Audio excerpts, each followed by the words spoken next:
and I just think that's easier. It's also better for the waistline and could explain some differences between America and Britain in other ways. And so the ones that I have, for instance, because you were all very fascinated by the duvet that I have, hello and welcome back to the Girl Gone London channel. If you're new here, my name is Kaylin. I'm a dual UK and American citizen, and today we are talking about 9 British things that the rest of the world really needs.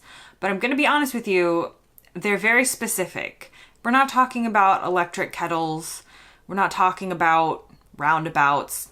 We're talking about some weird stuff that probably no one else has thought of. So let's get going in a second. Before we get going, I do want to say, if you haven't seen my announcement yet, the For the Love YouTube channel is the name of the new channel that I have following people's unique interests and hobbies. I did announce it in another video, but in case you haven't seen that, the first episode is about model railways, and we're going to be doing lots of different topics over the course of this channel's life, learning how to forage in the wilderness, riding unicycles, racing RC cars. You guys have really put out the call for me to do a Warhammer episode, so I'm trying to arrange that and learn about it. So check out that episode in the link below. And if you have any hobbies or interests that you would love to share with me or know of people who might be interested in sharing, please do email me at the email address in my YouTube channel. Anyway, let's get started on this video. They're in no particular order of importance because they're all very important. Number 1. The brown tourist signs that point you in the direction of various activities, castles, sometimes, I don't know, like a farm you can visit. These brown signs are road signs in the UK, and I just think how fun. You get to drive along, you're going to a destination, and you're like, oh look, Legoland is that way. We should go that way. I feel like in the US, we don't have signs like this. So obviously there are lots of activities to do, but you're not just going to randomly pass a road sign telling you this way to Legoland. You're going to have to look it up for yourself. So I feel like I've discovered, not that I spend a lot of time at Legoland because I'm not the target demographic, but just an example. I feel like I've learned about different places from simply driving along the road and seeing these brown tourist place signs. I would suggest that maybe brown is not the most appealing color, and I would, if somebody's listening who's in charge of the color, suggest that maybe we do something like brighter or like rainbow or more exciting than brown, but brown is the color they've gone with, so we'll stick with it for now. But the tourist signs to different visitor attractions or tourist attractions or castles in the UK, I think is a good idea. Okay, next up is the traffic lights that turn yellow before they turn green. So I've talked about this in my differences between UK and USA traffic light video, so if you're interested in the topic, check that out. But in America, lights only go from green to yellow to red, or amber as it's called in the UK. And then it goes directly from red to green without any other color in the middle. So you're never entirely sure what's going to happen. In the UK, the traffic light pattern is to go through the amber or yellow bit for both turning red and turning green, which is very helpful as a pedestrian because you know if the light is about to turn green for the cars. And it's also helpful as a driver just because, I don't know, you can get ready to go. It's not an instant red to green. You've got a little bit of notice. Again, I said this video was quite random. The next one on my list is Weetabix, which I did think was basically war food the first time I moved to the UK. But here's the thing about Weetabix. We don't really have it in the US, and it's very versatile. So you're not entirely sure what to do with it as an American when you first encounter it. Some people actually eat it like dry with butter, which I haven't tried, but that's what I would have assumed that you were supposed to do with it. Most people add some sort of like milk to it to make it mushy and like a cereal, but it's very versatile. So you can make it very mushy like a porridge. You can make it like mushy in the middle, but not mushy on the outside, or maybe it's the opposite. You can just do lots of things with it. And I know that you can find it in other countries, but we don't have it so much in America. So that's why it made my list. I encountered it for the first time when I moved to the UK. Next on my list, and this is just getting more specific and more specific, are the fact that in the UK, you often buy crisps that come in individual packets within a larger packet. So let me explain. Mostly in the US, I'm not saying we can't buy the snack size versions. You can. But a lot of our crisp bags is just one giant bag of crisps, or chips as we would call them in the US. So in order to pack these for school lunches or to not eat a million of them at one time, you would have to portion them out or put it in a Ziploc bag or something like that. Is Ziploc a brand here? I don't think it is. Is it? We'll leave this in. Comment below. Have you heard of Ziploc?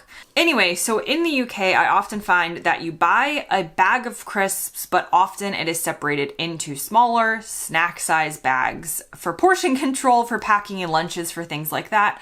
And I just think that's easier. It's also better for the waistline and could explain some differences between America and Britain in other ways. And the next on my list is an amazing invention, and that is a duvet that clips together that has both a like fall and winter version and a summer version, and the ability to combine them to make it even thicker or take them apart. So in the US, we typically use what we call comforters, which often do not have a separate covering. It's more like a really thick blanket. But in the UK, duvets are the most popular, so you put a covering over the duvet. You wouldn't use the duvet on its own. However, to take it a step further, there are duvets that you can buy where, again, they have these little clips. And so the ones that I have, for instance, because you were all very fascinated by the duvet that I have, is one in which the thin version is just for the summer. Then the thicker version is for the fall and spring, but there's four clips on the four corners, and you can clip it all together, and that's your winter duvet. And this was all purchased as one purchase. So you can mix, you can match. If you're cold, you can add more, you can take off. It's a brilliant invention. I'm always the right temperature. Next on my list are sturdy front doors. Britain has very sturdy front doors compared to the US, and I think this is something that they should be very proud of, and I'm very happy about as somebody who doesn't want my house broken into and wants to feel generally safe when I'm sleeping at night. In America, I feel like our doors just are flimsier. They're often made of wood. I feel like you can just break them easier. In the UK, doors are often made out of different materials, and you will see these different materials in my UK versus USA front door video if you're interested in front door fun facts. However, as a general rule, in the UK, doors tend to be very sturdy and just, made of sturdier materials, and I appreciate that. And it's better for, in the UK, keeping heat in the house, which is great for this climate, but also, again, great for my general belief that no one is going to knock my door down in the middle of the night. Next up are Christmas crackers. This is a pretty British thing. Americans think of crackers as this. We don't know what Christmas crackers are necessarily unless we've been exposed to British culture. It just adds a different layer of fun to a Christmas meal. It's something for people to talk about, what little trinket you got in your cracker. You can go around asking each other the jokes. Like, it's a solid 10 to 15 minutes of conversation at the Christmas dinner table, and nobody ever uses anything that they get in a Christmas cracker. It's usually all junk, but that's not really the point. The point is the fun of it, and they also get to explode. So I feel like Americans would love these. Not sure why we don't have them, and that is something that maybe Britain could export to the US. The next thing on my list are small scooters for kids. Now, in the US, growing up, I did have a scooter. It was a very exciting time when I got my first scooter. However, typically, and this is solely based on my own personal experience as someone born in 1992 and lived in Florida. So it's a very specific example. Maybe other places are different. However, scooters in the US tend to be for an older demographic in terms of older kids. And teenagers. So when I got my first scooter, I was probably like 12. Here in the UK, the little kids have these little tiny adorable scooters that look like this that you basically get from the age that you can walk. And my hypothesis on this is the differences in culture and the differences in how much people walk in the UK versus in the USA. So I've noticed that families will get them for their kids here in the UK to go on walks because your small child is going to have more fun going on the scooter, is going to go faster. You can drag them along. It's just easier to take your kid on a walk with a scooter. It's fun. In the US, we don't really go on walks for fun. That's not entirely true. Some people like hiking and stuff, but it's just not the same kind of culture.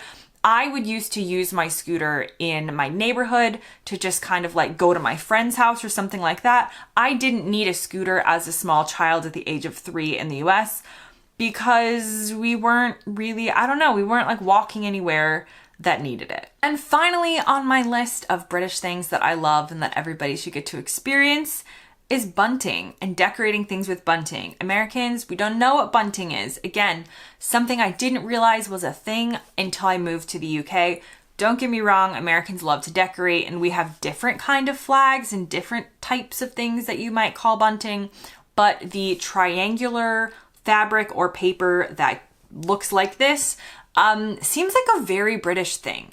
Whether it's like a jubilee, a birthday party, I feel like it's like somehow related a lot to like royal or like patriotic events, but you could use it for anything. Like a spring event might have like pastel color bunting. Brits just love bunting and I think it's cute. I think it's a nice way to decorate. It's easy. It's also easier to fold and to store than other forms of decoration because the triangles just kind of fit together easier instead of something like a paper chain that is very difficult to store. Anyway, that brings me to the end of my list. I hope you were endlessly fascinated by this video and enjoyed some of these unique specific things that maybe you should appreciate more in your day-to-day life in the UK.